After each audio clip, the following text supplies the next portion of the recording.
I watched the Celtics-Lakers game last night, and Boston led by 20 early in the second quarter. Lonzo Ball can't shoot, we know that. And Boston really won comfortably, despite the fact Gordon Hayward's out for the year, Al Horford concussion out for the game, and Jason Tatum hurt out for the second half. Boston and L.A. are miles apart. Here is my second big prediction in this segment.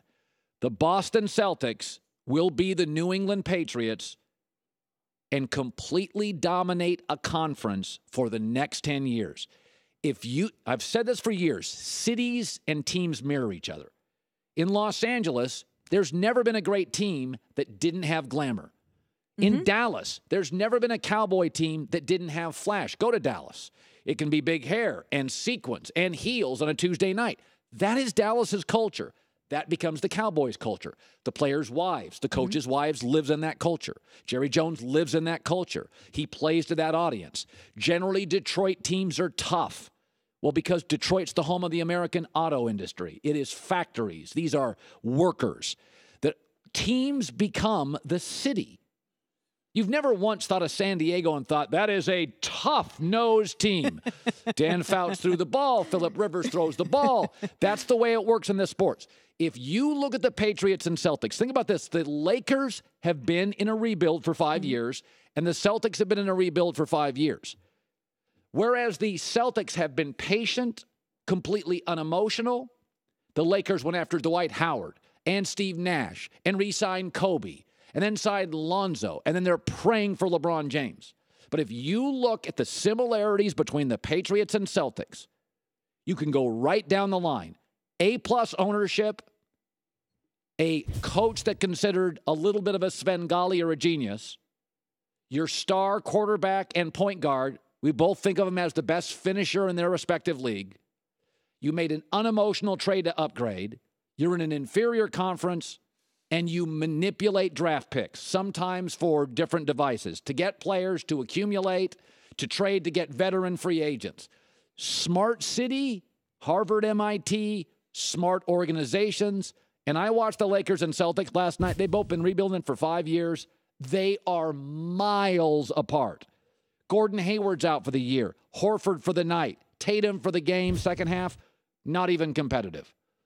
I mean, it's nothing against the Lakers, but both doing the same thing. One praying for LeBron, Howard, Nash, flashy, Kobe. The other one, basically the basketball version of the New England Patriots. And if you look at the Lakers and Celtic rebuilds, point guard, head coach, momentum, draft picks, depth, shooting, check, check, check, check, check, check. All 5 years in, Celtics haven't done. Some of these guys break into this league. Gordon Hayward averaged 5 points a game his first year, but he played at Butler. Then he went to the NBA, and he was a low-profile player. Gary Payton struggled his first year. Jaylen Brown last year couldn't shoot threes for the Celtics. This year he's shooting like 41% on threes or higher. A lot of these guys that do one and done, they're not physically ready for this league. People love Kyle Kuzma. Kyle's like 24, 3 years at Utah, nutrition table, working out. He has an NBA body now. So Kyle Kuzma comes in. I think Kyle's ceiling's pretty low, but he's already closer to his ceiling. Whereas Brandon Ingram and Lonzo Ball come out. Brandon Ingram, his first year in the NBA, dude, he's skinny jeans. He wears like $150. He's 6'11". Brandon Ingram looked overwhelmed as a rookie for the Lakers. Completely overwhelmed. Remember I brought him on the set and I was like, dude, you need to eat a sandwich like every minute of your life. Like he was way too thin. He's put on about 10 pounds. He looks better. He looked really good last night. This is what I say about Lonzo Ball. Lonzo's long and quick and has great vision and has great handles. And can beat you off the dribble. But right now he cannot finish, and he's lost his confidence shooting.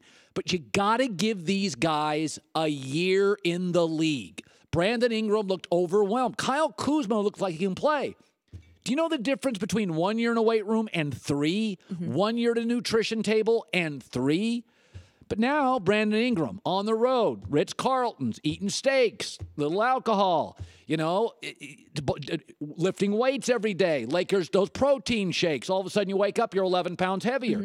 The second year, you put on another 9 pounds. 20 pounds of muscle, you're a different player. So Lonzo's got a lot of really good qualities. Length, you can't teach. He is NBA length. He's a 6'5.5" point guard, and he is long. And for his size, he is quick. He is a tremendous rebounder, although that's not that crucial. He's got amazing vision, really great handles. He has no confidence in his jumper whatsoever. Could he end up being Ricky Rubio instead of Jason Kidd? Possibly. But I always say, don't fall in love with records and stats. Fall in love with qualities. Like Sam Darnold at USC. I hear this all the time about Sam Darnold. Well, he lost this game, and he lost this game, and he lost this game. Sam Darnold has qualities the NFL like. He's 6'3.5". He's a playmaker. He's got a thick body. His family is a working class, tough, bottom line, ethical, great group of people. He's not highfalutin. He's not distracted. Sam Darnold is all about football. He played linebacker at 1 year in high school. He's tougher than a $3 steak. Sam Darnold's got great qualities to be an NFL quarterback. John Elway had a losing record at Stanford. Carson Palmer had like a bad junior year at USC. Doesn't matter. Lonzo Ball's got the right quality. You can't teach 6'6" and those handles. Right. Now, Ben Simmons, as I predicted, is a better player than him because he's a better athlete. But you can't teach speed. You can't teach handles. Like, this kid is so comfortable with a basketball. And, like for the record, not everybody in the world is a great shooter. You know, Draymond Green's become a better shooter, 4th, 5th, 6th year in the league. There are very few Steph Currys that just walk into this league and can shoot. But Steph Curry's dad was a great shooter. We know about Lonzo's dad. He wasn't a great NBA player. He wasn't an NBA player, period. Thanks for watching. Subscribe here to get the latest from the show. Also, be sure to check out more of the best clips from The Herd, or go watch a few segments from the newest show on FS1, First Things First, with Chris Carter and Nick Wright.